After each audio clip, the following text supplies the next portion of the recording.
कानपुर के चकेरी थाना इलाके के बाजार में केडीए का बुलडोजर चला। केडीए के मुताबिक बाजार में दुकानें गैर कानूनी तौर पर तामीर की गई थी, ताहम दुकानदार के केडीए के दावे को गलत बता रहे हैं। यहाँ पे काबिज है जो जिसका मुकदमा सिविल कोर्ट में और दूसरा मुकदमा हाई कोर्ट में स्टे के लिए पेंडिंग पड़ा हुआ है, जिसकी आज सुनवाई होनी थी।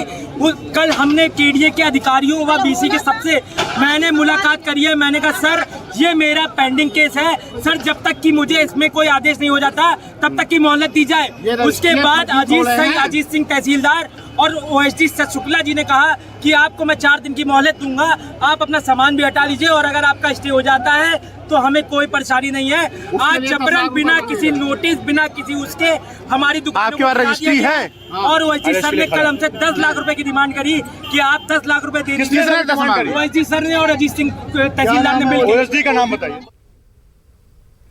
कांग्रेस के साबिक सदर राहुल गांधी ने आज हैदराबाद की चंचलगुड़ा जेल का दौरा किया। राहुल गांधी तेलंगाना के दौरे पर हैं। उन्होंने अपने दौरे के दूसरे दिन जेल में कैद कांग्रेस की तलबा तंजीम एनएसयूआई के लीडरों और कारकुनों से मुलाकात की। कांग्रेस लीडर ने महरूस अफराद को पार्टी की जानिब से हर मुमकिन मदद करने की यकीन दहानी कराई। राहुल गांधी ने एनएसयूआई लीडरों से कहा कि मरकज और रियासती हुकूमतों की पॉलिसियों के खिलाफ जारी उनकी लड़ाई में वो उनके साथ हैं।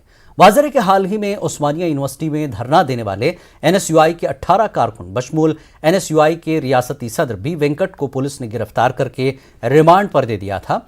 यूनिवर्सिटी में राहुल गांधी के प्रोग्राम की इजाज़त नहीं देने पर कांग्रेस की तलबा तंजीम ने एहतजाज किया था।